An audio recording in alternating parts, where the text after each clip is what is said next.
Yeah, they're everywhere, aren't they? Poor thing. He loves to hunt, but he likes to chew on the things he hunts, like mice and crickets and things like that. Millipedes, they don't taste good. No, they don't. And he found that out the hard way. He actually grabbed one and bit it, and back when he had front teeth. Yeah, he didn't like that he didn't like that. He spit it out and the millipede got away. This is millipede season in the Voodoo Garden. Every season has its rhythm. Summertime, we have crickets. They're just chirping away. Some people don't like that. They don't like all that sound going on. I love it. It makes it feel like I'm outside. When I'm here in the Voodoo Garden, I hear crickets chirping. So I guess it's a matter of personal preference. But right now it's getting colder outside, which means the millipedes either come in or they decide, hey, we're here, we're going to start walking around. And that's what we got. They're just wandering all over the place. They don't bother anything, but they're just wandering all over. And here I am tiptoeing all over the Voodoo Garden, trying not to step on all of nature's creatures, and it's really not getting any easier. And I got little R in here helping me out today. But speaking of nature's creatures, oh, by the way, welcome back to the Voodoo Garden. My name is Ray. I am the host, and this is my lovely co-host, Tiny R, of the Voodoo Garden. I got a couple more things, yes, and I got a couple more problems. So I was hoping that we could figure all of this out together. Yeah, it smells new, doesn't it? These are the pots I mentioned before that I got at Walmart. They have them on clearance right now for a couple bucks. They're really wonderful. They're a lot better than the older pots I had, and they're a little bit bigger. See, I used to have pots that were this size. Let go, let go. Okay. They're about this size. This was the, I think, the 8-inch pot. This was the largest I could get without going up to that size. So I had to decide, do I want it in this or do I want it on that? That size does not fit on my shelves very well because they're awful heavy.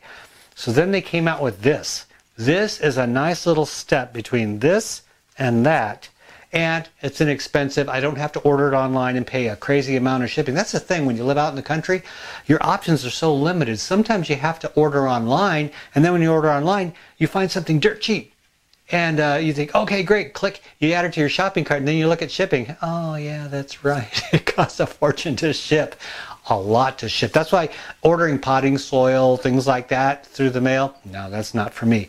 I added a couple more things, and some of the things that you mentioned actually came to fruition. First, I'm going to bring this to your attention. This is that little tiny spotted thing that I said was related to the aloe, and I got yelled at and corrected. Well, it turns out it's from the aloe family. It's not an aloe, but it's related up the family tree from the aloe, A-L-O-E.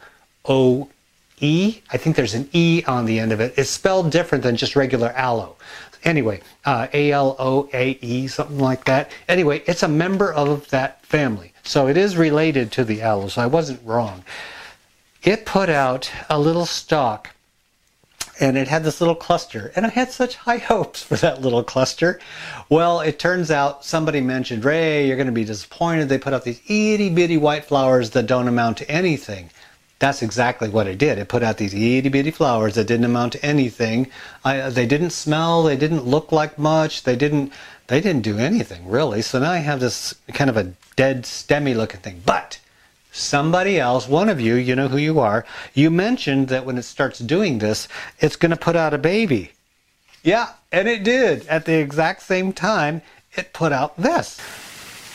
Now this little stem I'm going to have to cut off because it's just taking energy away from the plant that I really don't want it to expend energy on. You can see, without my shaking hand, you can see a little tiny flower, and that's all they do. It really is unremarkable. If it was showy like an orchid, I could see leaving it on there, but it's not, so I won't. Oh, hey, look. Run, my little friend, run. He's being shy right now. Come on. You can't hide. Ah! He's on the camera. Yeah, he's on. Ah, hold on.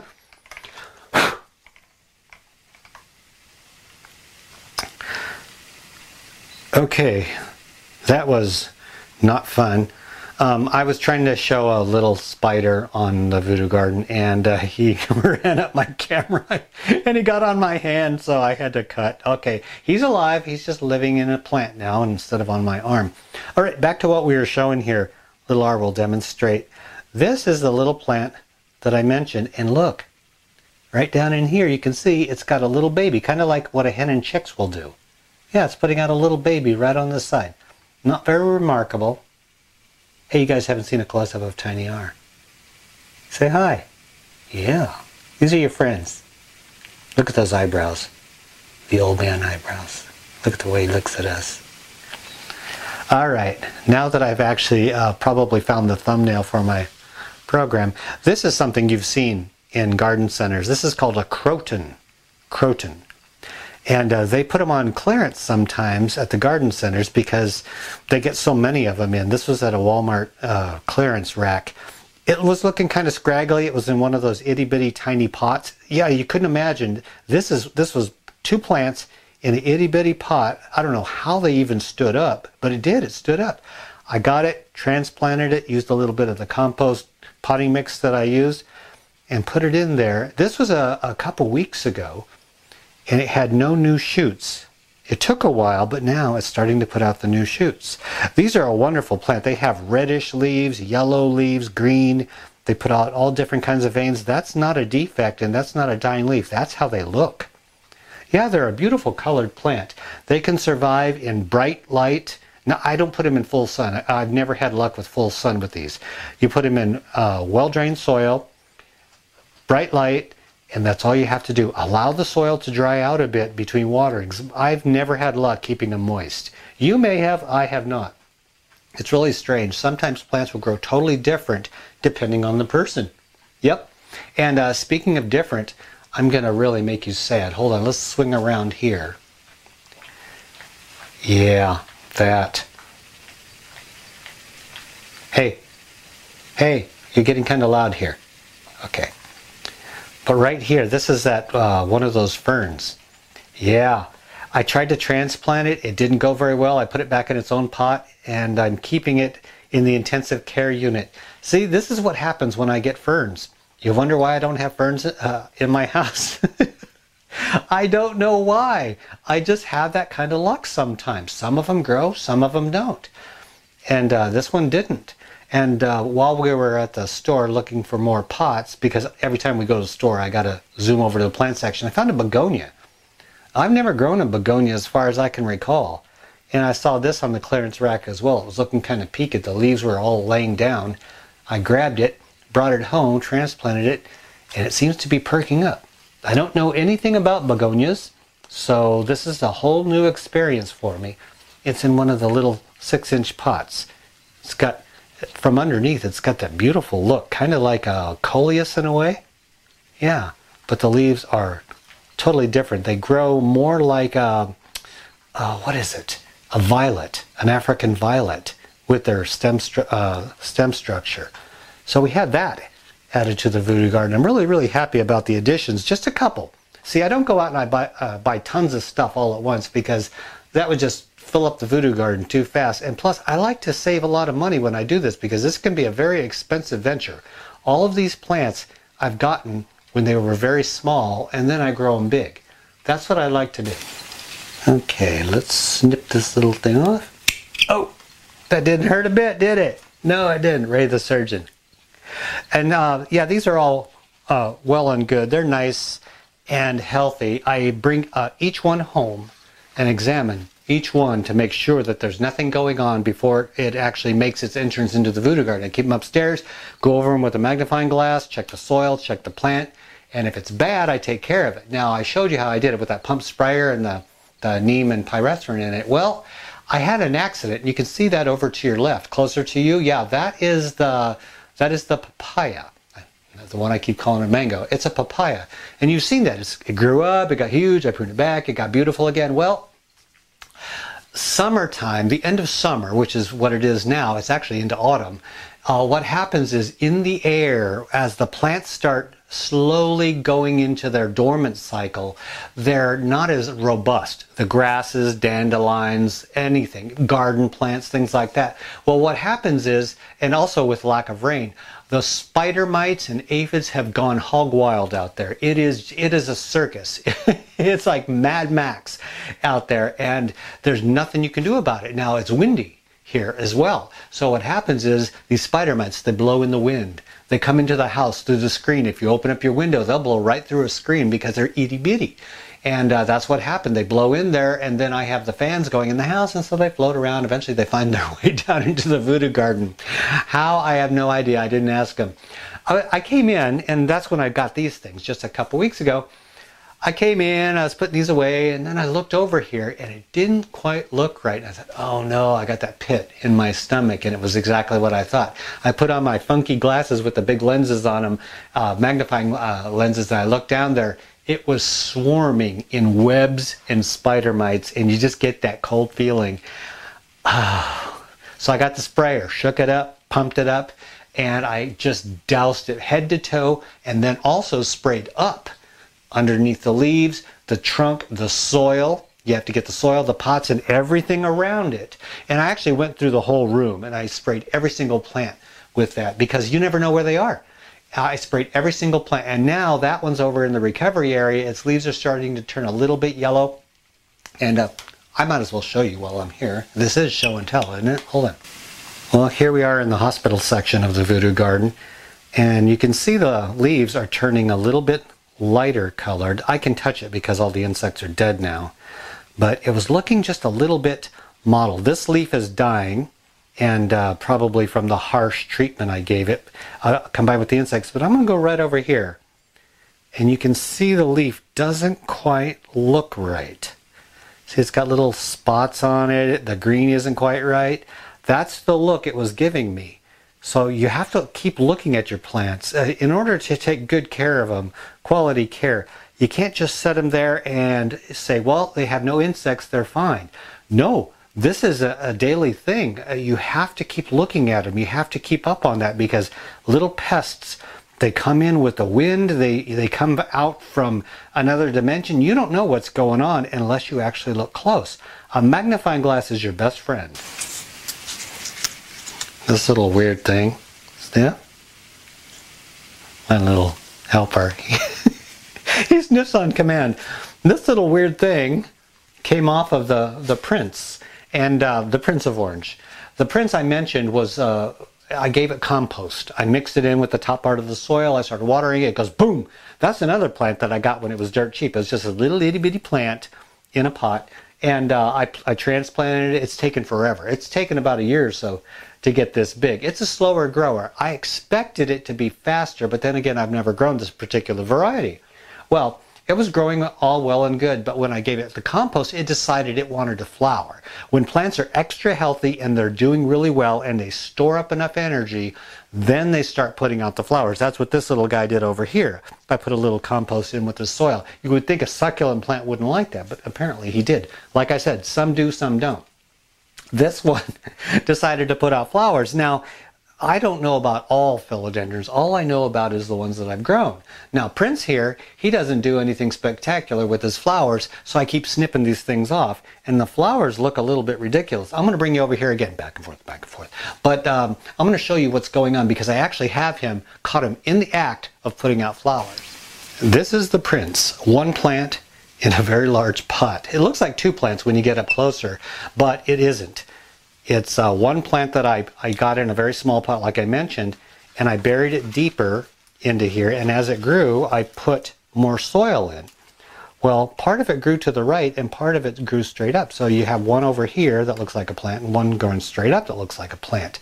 So it has two growing tips. Now, as it grows, it puts out these beautiful orangish red leaves that eventually turn an emerald green as they mature. Now, inside, you'll have a growing tip, like right here.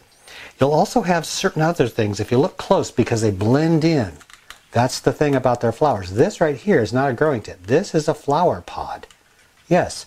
And over here, I'm trying to keep you as steady as possible, it's got another flower pod right here. Now this thing right here is not a flower pod or a growing tip. It's the husk from the growing tip. As it puts out the leaf here, you can see the lighter colored leaf, it's covered in a shell. It'll push that shell to the side, and that shell will eventually die out. Well, here is a flower. I'm going to move you back because I don't want you to get hurt, because, you know, we're friends here. I'm going to snip this thing off just like that. You're asking me, Ray, why'd you snip that flower off? Why didn't you wait for it to open? Because of this, it doesn't open. It just looks like this forever. Yeah, this is a flower that hasn't opened, and I'm going to drop that and see, I'm trying to hold the camera steady because I got you in one hand. Here's a flower after it's gotten old and fallen off the prints. It's all enclosed on the inside, and it's really gross and creepy. It's an enclosed flower that does not open. Mine never have. I mean, it may out in the wild, but out here, in here in the voodoo garden, it's put out flower after flower and not opened up. Unlike other plants, like the peace lily over here, who puts out flowers. You know what's really weird? This is one plant, and it puts out two different color flowers. It puts out green ones, and it puts out white ones. Yeah, you would think that that's two different plants. No, it's the same plant. It just puts out different colored flowers depending on what kind of mood it's in. Isn't that the oddest thing? Now there's one thing I want to give you a little bit of advice on because I have a lot of experience in this. This is called the Marble Queen Pothos. It was purchased as one of those little plants at Walmart. You can get them for about $2.50 or something like that in a little tiny pot. It started out like that. It grew. I took a cutting and put it into a new pot. It grew. Well, long story short, this is all from one little cutting. And I put it into the pot with some rich soil, and I let it trail out. Now, sometimes you'll have a plant that will do this. Up at the top, we have not a lot of stuff. See, I only had one cutting in this giant pot, and it grew out the side.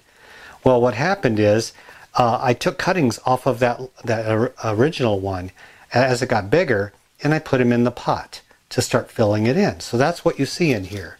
You see multiple cuttings that I rooted inside the pot. And that will help fill it out, because otherwise you're just going to have one vine growing down. So your choices in this matter. If you want to fill out the top of a pot, if you have a plant that isn't looking very full at the top, you can do one of two things. Here's one of the things. You can take cuttings and then repot them into the top, and that will make the plant bushier. Or you can actually do both of these at the same time. You can cut your plant. And here's what I did. You can see where it was cut. I cut the entire plant down to one little nub here, and it put out a shoot on here, on the right, and one on the left. So now we have a plant growing this way. We have one going this way. And we also have another one coming down over here. And that's what we have. We have a long, now they are long and beautiful, aren't they? Now as they grow, you can see that the leaves are getting smaller and smaller, and that's because it's growing longer and longer and having to support more and more plant. And as a hanging plant, these are beautiful. As a potted plant in a stand, they're beautiful. Everywhere, and I've mentioned this before, everywhere they touch the soil, they will put down roots. You can see these support roots. If those hit the soil, they'll turn into regular roots. They'll push down in there. All these little nubs will form roots. So as this grows naturally on a forest floor, it will get healthier and healthier and bigger, and the leaves will get stronger. But since it doesn't have that, the leaves get smaller. That doesn't bother me if I were to have this as a trailing plant. Thing is, I don't have a lot of plant coming out of here, so it looks kind of ridiculous. It looks like just one ponytail coming out. That's why I recommend taking cuttings and then putting them in the dirt. You can see all these dead leaves. Pothos have this habit, and it's nothing that you're doing wrong. So if you see this, don't stress out, okay? What you'll see is leaves turning brown, leaves turning yellow.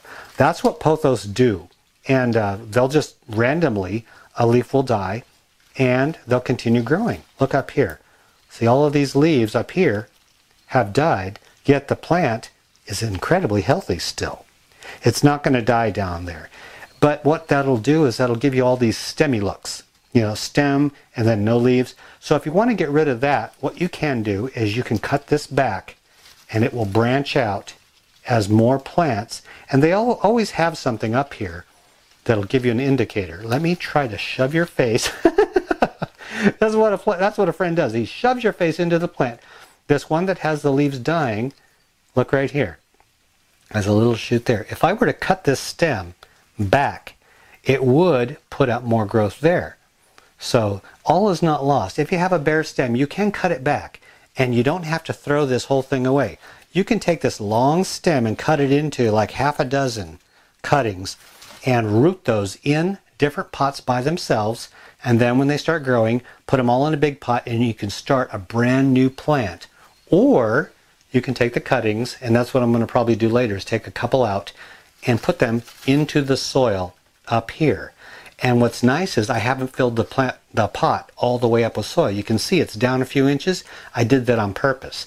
That way when I dig a little trench and I put a cutting in here, I can bring in some more soil and put it on top. And that way it'll keep it underneath the soil, and then it'll put down roots. Keep it well watered, you're going to do just fine. And you can do this with so many other plants. You can do it like with English ivy here. I have one little plant that's putting out all kinds of little things. Now English ivy are remarkable at putting out more and more shoots as they go. This one eventually will be a full plant like the one I used to have in here. Now, so I won't have to take cuttings and put them in here, but you can do that even with English ivy, philodendrons, pothos, purple passion. Ooh, purple passion right over here.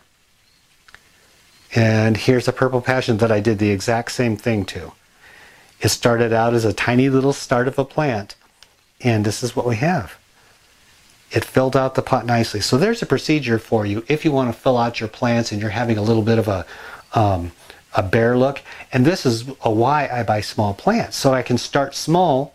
And because I got this as just a little teeny tiny plant for a couple bucks, and now look, if you were to buy something this big in the store, it's going to cost you about 20 bucks, 20 bucks or more, especially for the large pot and the soil.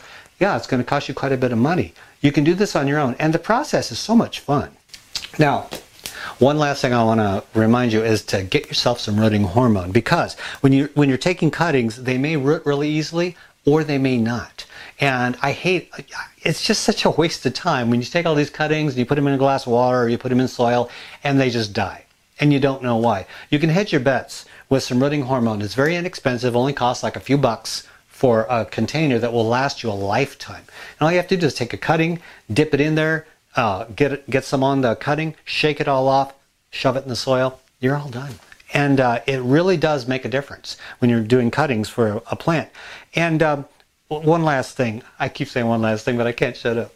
One last thing is that when you get these little tiny plants, the options, the roads that are open to you are really kind of limitless. Like this one, the croton, for instance. I can grow this as a tall plant, and it would just lose leaves here and there on the bottom as it grows, and it would grow taller. Kind of like the schefflera that I had back here. This only had a few stems when I started growing it, and it grew really tall. Those of you who have been around for a while, you remember that. Well, I decided I wanted to bush out, so I cut it back, and now it's putting out tufts of growth all over the place with multiple starts.